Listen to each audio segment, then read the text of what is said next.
তুমি ২০২২ সালে প্রথম আর কি সুপারস্টারডমটা দেখেছো তুমি পরাণের পরে, রোমান চরিত্রে যখন তুমি অভিনয় করেছিলে, এবং সেই চলচ্চিত্রের পর ৪ বছর হয়ে গেল। আমরা রায়হান রাফির সাথে তোমাকে আর দেখলাম না কেন? কোনো অভিমান? রাফি হয়তো বা বিজি অনেক।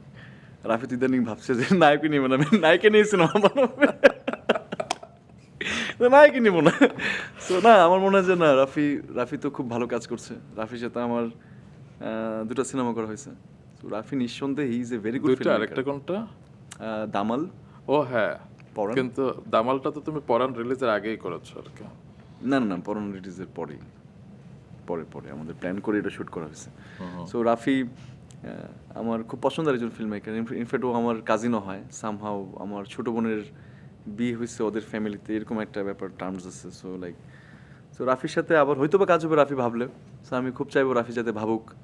রাফির তো লম্বা পাইপলাইন এখন। না, আমরা মাঝে মধ্যে নিউজে শুনি যে শরীফুল রাজকে নিয়ে একটা কাজ করতে যাচ্ছে। একটা কাজ রায়হান রাফি। কত বছর ধরে বলতেছে এটা? অনেক বছর ধরে আমি শুনছি, কিন্তু কাজটা আর দেখি না। ওকে ফাইন, আমিও দেখছি না। So, আমি আশা করবো যে হ্যাঁ, খুব দ্রুত যদি রাফির সাথে আমার কাজও হয়, আই উইল বি হ্যাপি, কারণ he is a fantastic film maker.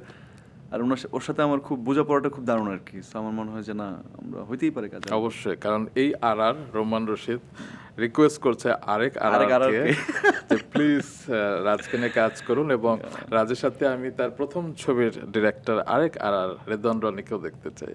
O great, দেখলে আমরা সব আর বাবা সব আর একসাথে।